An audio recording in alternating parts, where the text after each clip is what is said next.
Present. Present. Robert Carriedo. Here. David Garcia Soa. Present. Good. Michael Haslett. Rudy Lopez. Terry McKerney. Present. Rafael Munoz is here, and Jeff Wilderson has been requesting an excused absence. So all members are accounted for. And let us begin with the Pledge of Allegiance. All right. So, oh, I don't have my flag, but I pledge allegiance to the flag of the United States of America and to the republic for which it stands, one nation under God, indivisible, with liberty and justice for all. Okay, thank you. Now, item number 3, is there any public comment or anybody available from the public to speak or have something to say? No, we did not receive any public comments requests. Thank you. Okay. Approval of the meeting minutes. Are there any comments or questions to the meeting minutes?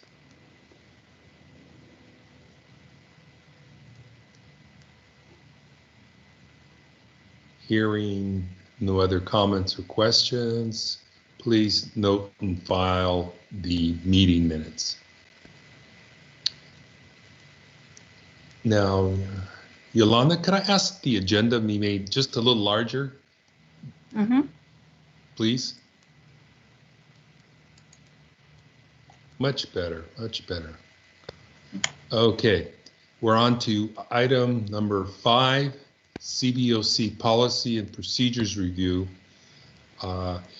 We did have a subcommittee that was going to look over the comments, previous comments, and make any recommendations. Terry, I think you were the chair on that. Do you have anything to report?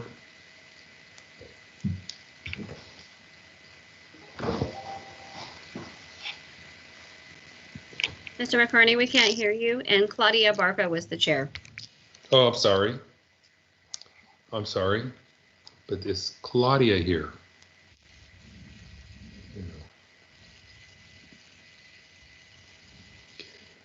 I don't believe Claudia is in. So this might be an item that needs to be brought forward back to the next agenda. Okay, but I think Terry was part of that. Maybe he can give us just a little feedback on it. We have not met. Okay. We have not met. All right. All right. Okay, we'll go on to and save that for another time then. We'll go on to item number 6, project updates and staff announcements. I did see that the board approved a project labor agreement, and if we can include that in the project update staff report, I'd appreciate it from staff. So go ahead, Janae, I think you have the lead on that. Yoli, if you could bring up the project monthly status reports, that'd be great. The board approved the amendment to the PLA back in December. Mm-hmm. It's a 5-year extension.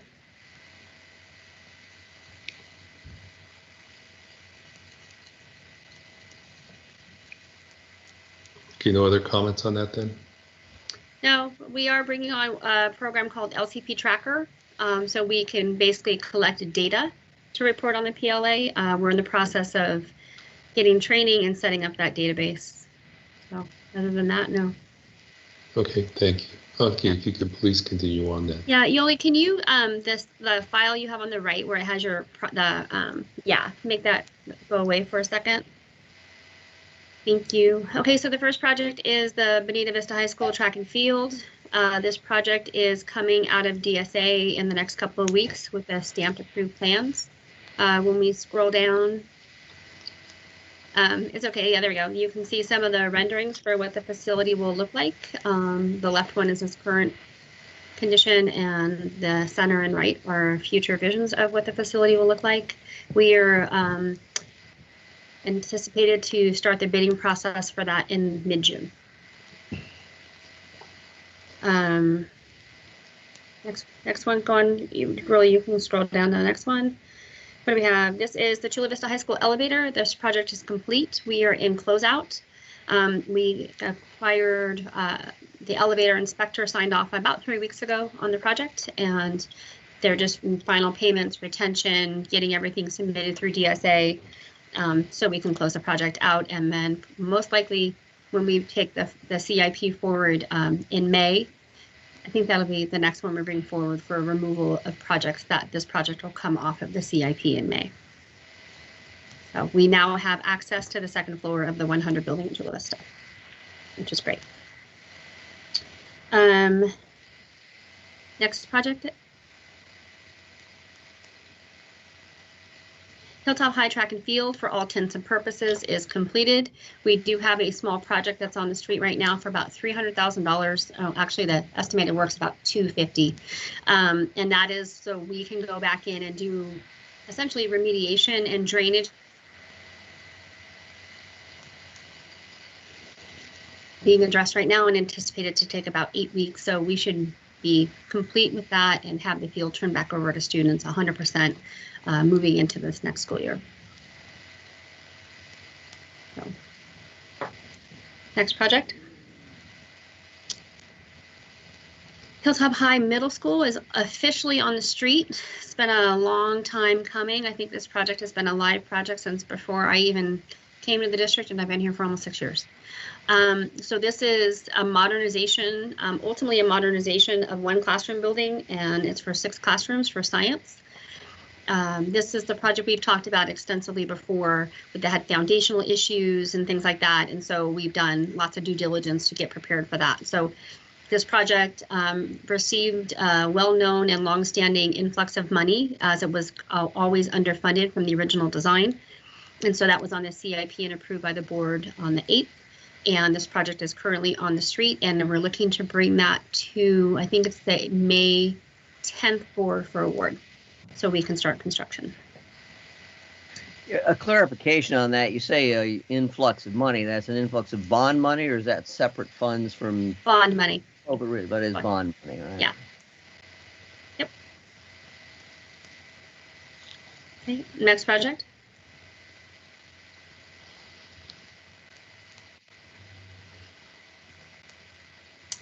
Mar Vista Aquatics, this project is also in DSA. They are anticipating being stamped out with approvals end of April, very in the middle of May, and mobilizing onto site to begin construction operations immediately thereafter. So we're anticipating some mobilization, I don't know, mid to late May, but definitely by June 1st. And this project will be well underway for construction. So the eternal question at Mar Vista is the status of discussions with the city on joint usage. Yeah, so there's a series of meetings that are scheduled between the district and the city over the next 6 months or so. So their calendar, we're meeting on average about every other month, and those conversations are ongoing. So is there any progress on those discussions? No, I mean, I think there's a universal understanding of what we're all trying to get to. It's a matter of, sitting down and starting to really pencil that out is where we currently stand right now. Okay. So just in general, what are we trying to get to? So I'm not comfortable talking about that, because it's not just, there's a lot of voices at the table. And we have not had that. We've had a soft conversation. There's been many soft conversations, and that whole group needs to pull back together. So as that continues to develop, I know that there's an interest, and I'll continue to share that. But there's not enough there yet for me to be sharing universally at this point, Mr. McCartney. Well, I know no when I hear it, but I guess we ought to at some point have an understanding. Are we talking about maintenance costs, operating costs? We talking real money or just shared shared times or what? Is everything on the table? Is anything on the table? I assume the district is going to absorb all the costs of construction. Yes. So what we're really talking about is operating costs. It's more joint use operational for sure. What that looks like and sounds like, that's the piece that needs to get worked out. Okay. And it seems, to me that the more this drags on and the more time that it takes, the district loses its leverage in sort of negotiating by moving forward without any sort of hard understandings of how to proceed. That's just my perception. And that's not anything for you, Janaea, to comment on, but it's just a statement of my observations that the district is losing its leverage in negotiations by delaying these meetings. Okay. Or I should say, not coming to a resolution. So there's a couple pictures of what the facility will look like moving forward, just for your visual reference. So there's nothing else on Mar Vista. We can go to the next project. Where are we at? This project, actually, you're not going to see. We're taking this off at the last CIP. There's a little bit of remaining funds, a total of 100 and what's left. I think 100 and there's about 125 sitting there. So we're taking that off. This project will be put to the side for right now until it can be fully funded. We're doing some work on the CIP. There's lots of historic projects that have multi-year funding, all kinds of other things happening, and we're trying to get it as refined as possible and clean so that moving forward, when we're bringing things back, there's not some of the things we've experienced, other things like the Sioux High one that we're going to talk about in a minute, right? The field, it's like phase 5. And so we're trying to continue that and to make things more precise. When a project is fully funded, it hits the CIP and then we go from start to finish. And so we're pulling this one off and it'll get put on the shelf temporarily till we can bring it back forward fully funded. So you won't see this one for a little while, but it will be back at some point. So the 125K there, has that actually been spent or paid to the contractor and what? There's not even a contractor. It got designed and there's DSA approvals on that. But this project, the DSA approvals on this, it's been sitting for several years already at this point. So that at this point, this would have to go back to DSA. So we're probably past the. We've met that threshold for renewals with DSA. So when this one gets dusted back off, it'll have to go back for ADA path travel, fire upgrades, just to make sure it's in compliance. It's usually a fairly quick and swift review with DSA, and then we would bring it back fully funded. And yes, so let's see, they've expended 125.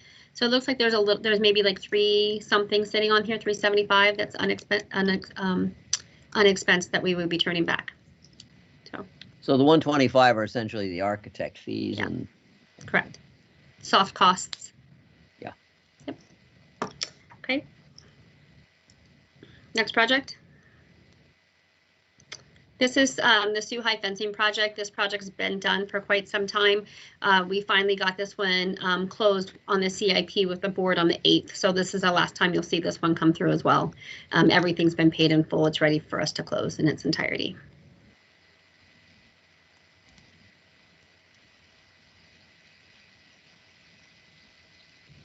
Next project. And Sioux High Theater, as you remember, quite some time ago, we asked for funds for this when the theater at Sioux High was designed, when that main building was done. They did not include, for whatever the reason, emergency communication system. And so we went through and we installed that. That work is also completed. Final payment, I think I signed that last payment just a couple of days ago. So this one will also fall off the CIP and off the project list with the funds returning back to our general bond budget. Okay, next project. And then this is Sioux High concessions. This is the one I was referencing before, right? It's like one of many phases at Sioux High around the track and the field that started many moons ago. This is the final project.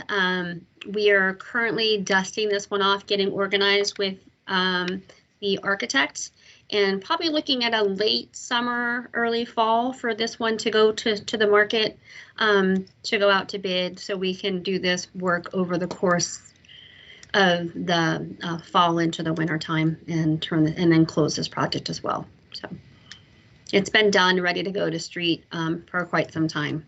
We just haven't had the resources to get there, et cetera. So we're ready to go. Next project should be just about done. There we go. This is capital improvements multi-site. So this is funding that we had set aside, and they have been doing multiple like roof and HVAC replacement projects throughout the campus. There were 2 projects that came out through these funds, and so those are all completed. They've been done for quite some time, and these projects are also being closed, and this will also remove off of the CIP in May. We're doing final payments on one of those projects right now. And that's it. I think that's it. Is that it, Yoli? Was that the last one? 10 of 10? Yep.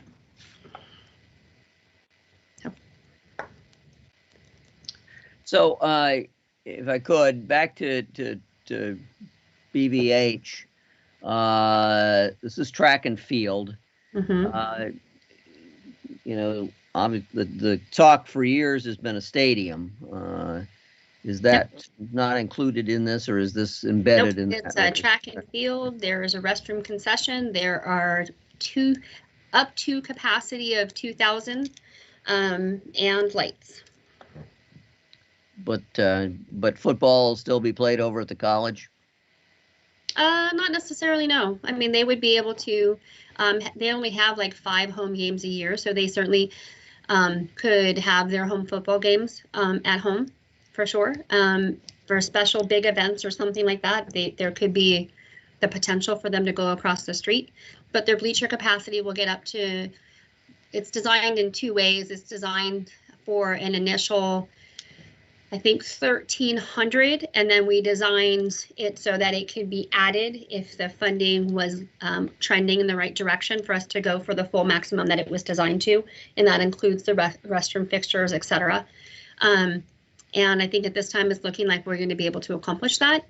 In talking with the site, their most active event obviously is homecoming. They usually top off at about 2,500 people all in, right? Visitors, players, band, etc.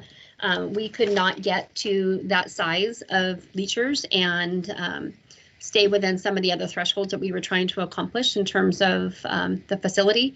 So we may see them go across the street potentially for things like homecoming. That's kind of to be determined.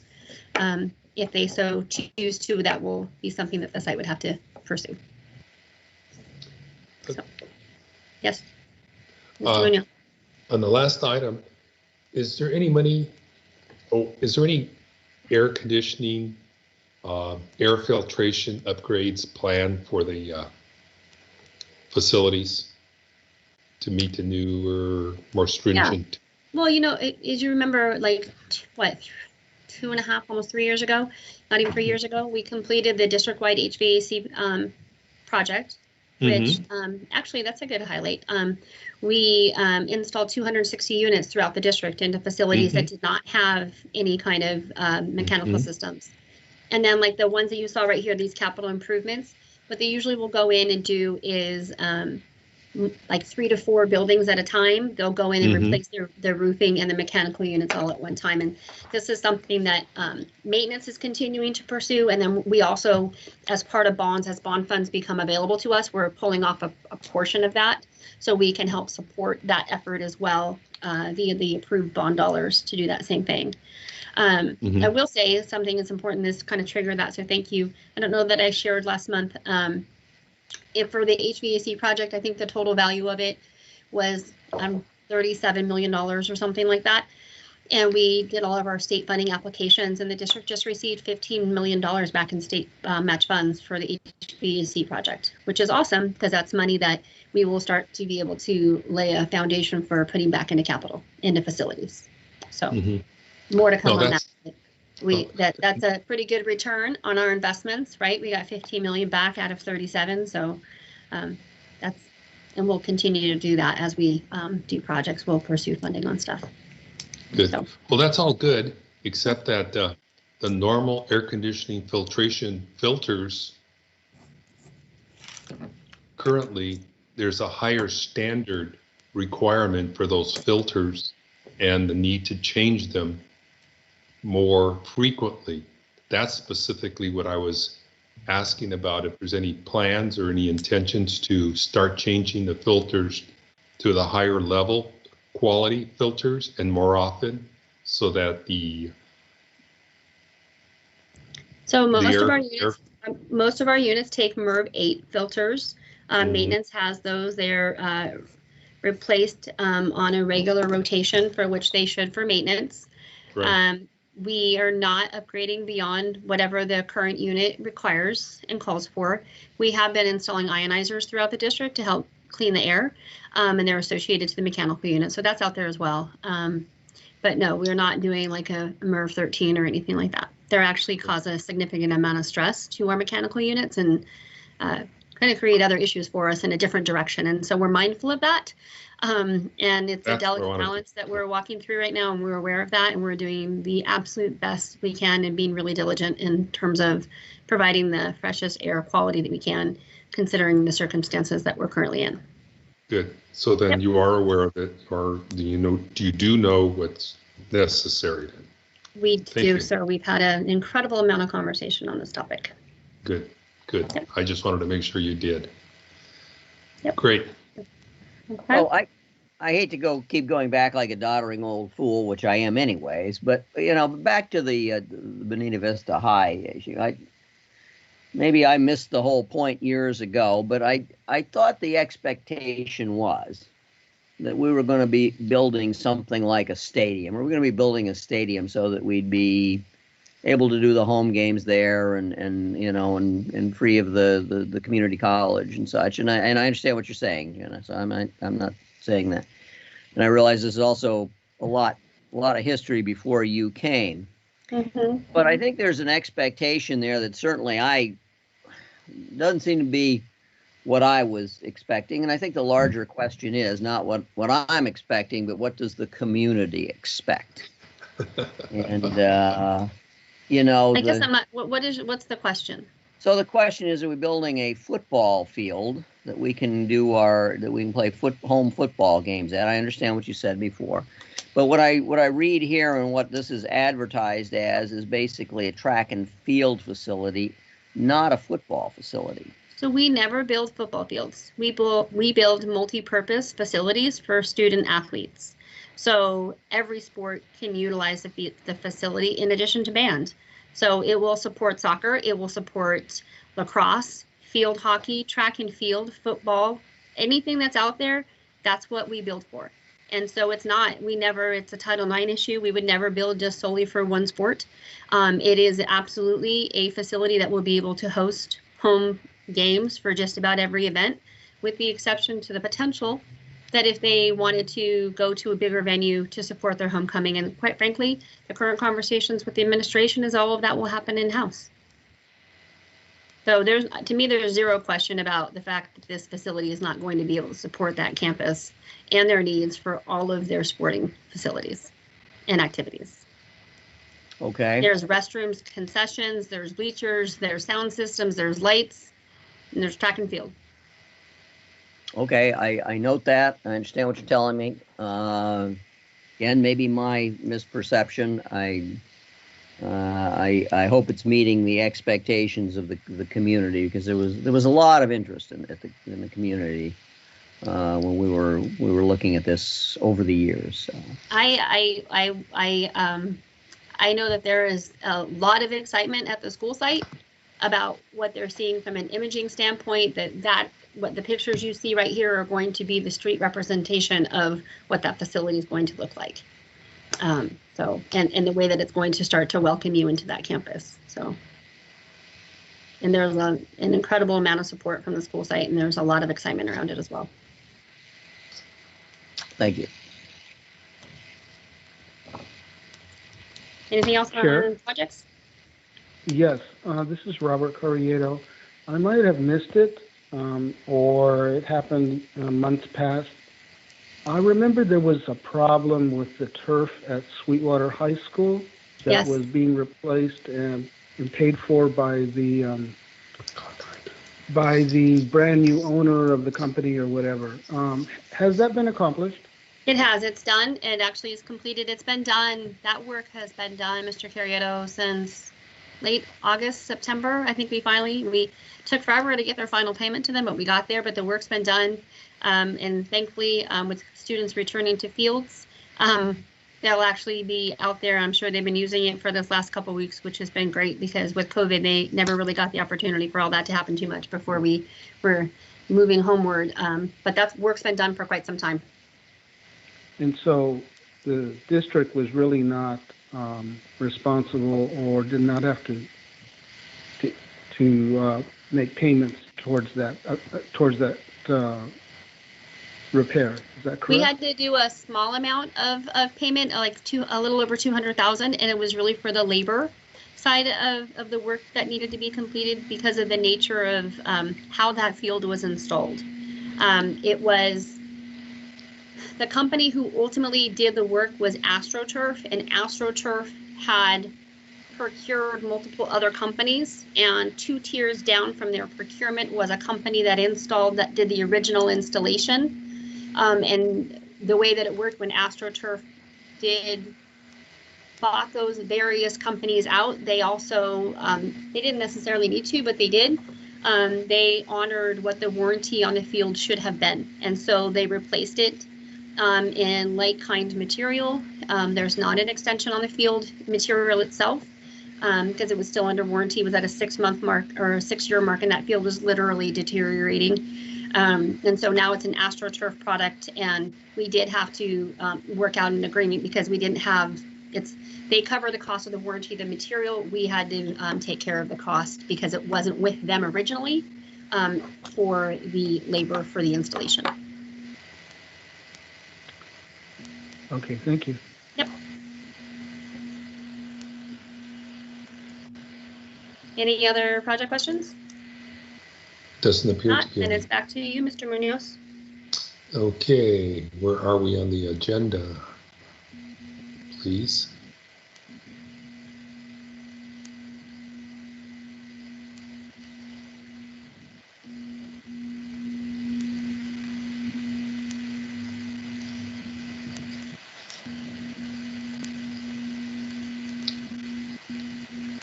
Thank you. Okay, we're down to item number 7, new business, future agenda items. The only future agenda item I think would be our next meeting is May 19th. May 19th. And then there probably should be an election and change of officers. That would Yes. be one agenda item, correct? Mm-hmm. Okay. Any other new business or future agenda items to be discussed from the committee? Terry, you have something? Well, just follow up on that. So if our term is expiring, we need to get a replacement like the Taxpayers Association, or I don't know if I'm eligible to reapply or whatever, but what's the date that we need to have a nominee? So that's a good question. I'm actually looking at that right now because we have 3 positions that are up. Good. That's what my next question. Yeah, this June. So we'll have to repost those positions for application. And I was actually just kind of penciling that out the other day because it's, this time of the year slides from us really fast. And so I would like to, knowing that you guys meet, I'm looking at my calendar, knowing that we reconvene on the 19th of May. We have a May 10th board meeting, and we have a May 24th. And so it's going to be one of those 2 meetings that we would be bringing forward, whoever the new selections are for the replacements for folks. So I'm looking at, I have to initiate with HR actually for the positions that we have available, so we can talk about a strategy that maybe right after the spring break that we start posting those positions. So And could you confirm what those positions are? Who those I folks- believe that Mr. McKinney, you're up, Mr. Munoz, you're up, and I believe the other one is Rudy Lopez position, which is at large, I believe. And look at that. I don't remember who exactly falls into which role. I can look at it really fast.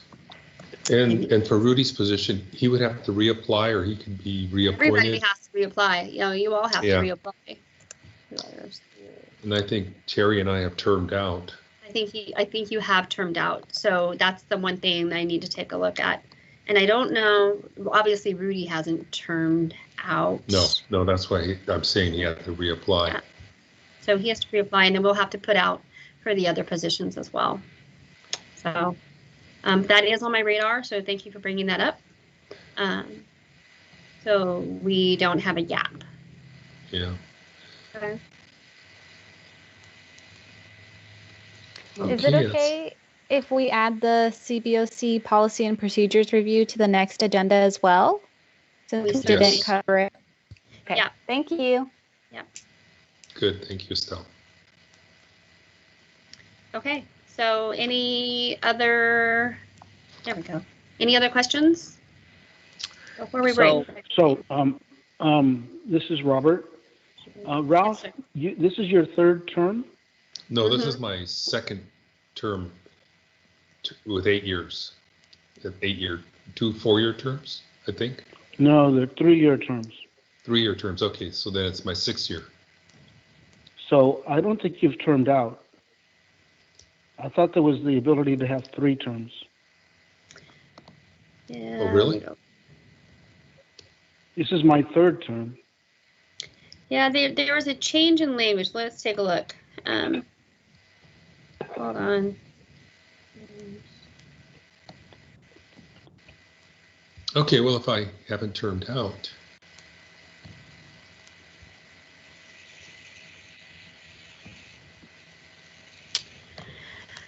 So it says Oversight Committee members shall serve for a term of 3 years. Members may be appointed by the board for no more than 3 consecutive terms. Okay, so I have not termed out. Then if I wanted to, I could reapply for 3 more years.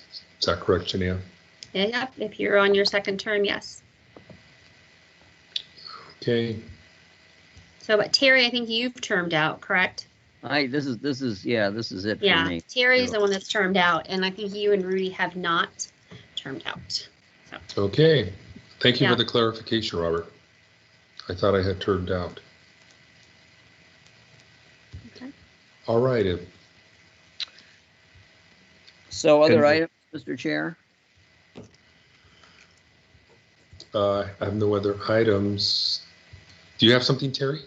Yeah, at the last meeting, I brought up the issue of doing the Taxpayer Association course for the Oversight Committee, and there was interest in it. I need to get a little bit more solid feeling for that interest because we need to schedule it and we need to work with Point Loma Nazarene to get it done. So I need just sort of an upper limit of how many people would be there to do it. So the total CBOC would be how many folks, Jeanette? I'm just 9. There's 9 of you. 9. Okay. I'm going to go ahead and use that number as a planning figure, and it probably won't be until the summer. So just kind of to put that into a box. And what's the cost for that, Mr. McCurney?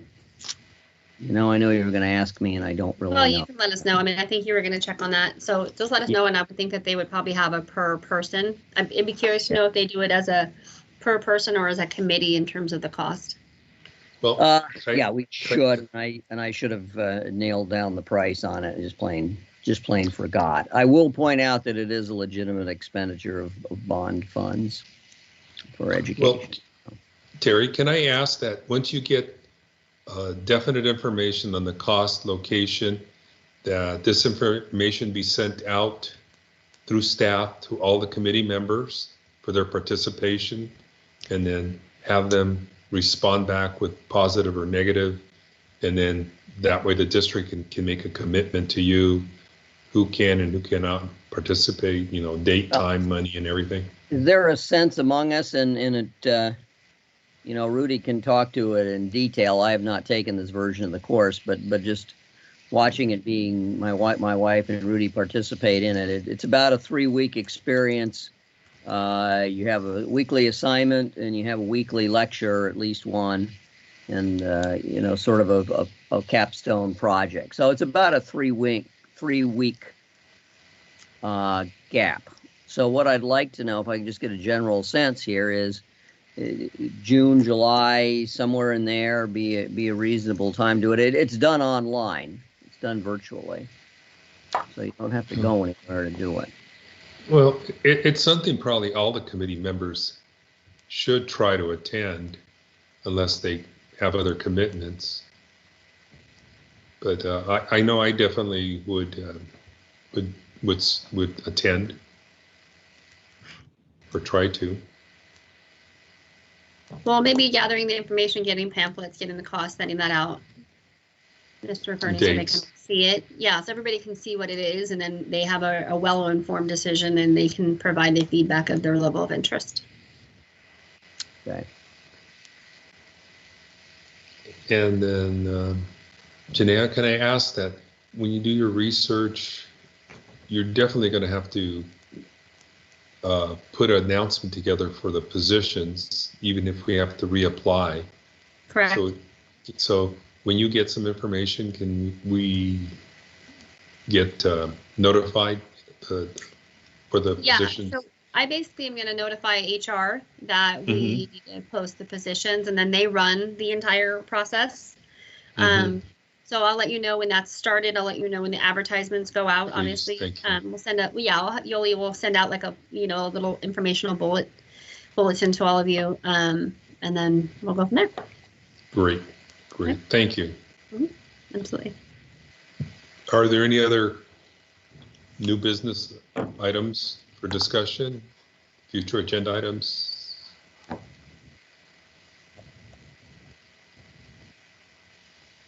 Is there a recommendation for adjournment? Just maybe another question here. Not sure it's on, but I don't know what the plans are for reopening, going live in Sweetwater. I expect they're kind of the same for everybody. Sometime after the 1st of April, you'll start bringing people back. I assume, though, that the campuses will be closed to parents, adults, outsiders, and so forth. I would like to know if we can at least get the CBOC exempt of that, so that there's a time when we can get back on the campuses and start touring projects and looking at projects in the flesh. So I think that a great time for that will definitely be as we move into the new fiscal year, because we'll actually have projects for you to look at, for real projects. We can stay in touch about that for the May meeting and see. There's a lot of moving parts with reopening and a whole bunch of other things. So for now, I think we should plan that the meeting continues in this fashion. I don't think they'll switch us to in-person meetings until we see that happen at the board meeting level. But we can certainly touch base prior to sending out the agenda for this next meeting and location. And then we can determine, where you guys would want to pick up. I don't know where the last place you were at, and where you would want to start when we can, where you would want to resume site walks at. Yeah, we'd have to think about that. And, okay. Well, let's touch base, because we can, if we get a green light by any chance, and I don't really foresee that happening for the May meeting.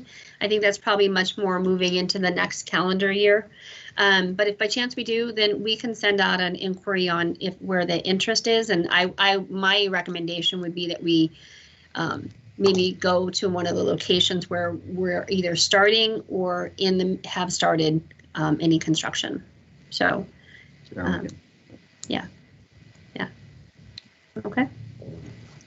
I don't remember if the last time we were at Bonita Vista High School. That might be a good one for us to pick up with. I was going to say that, but I've talked enough about. No, I BZA. don't think that we've done that site tour. We, the last time we were there, we were looking at the site from the perspective of where to put the facility we were talking about. Yeah, and that was, I mean, I think that's been quite some time, and so I think that could be an interesting place. But we can revisit this conversation when the opportunity presents for us to actually step into that opportunity. Okay? Mm. All right. Mr. Munoz? I have no further comments, and if there are no other comments from the rest of the committee members, I call for adjournment. Excellent. Well, I wish you all a happy St. Patty's Day, and we'll see you all next time. Thank you. Thank you. Take Thank care. you for Bye-bye. Janae and Thank staff. you. Thank Good you. night.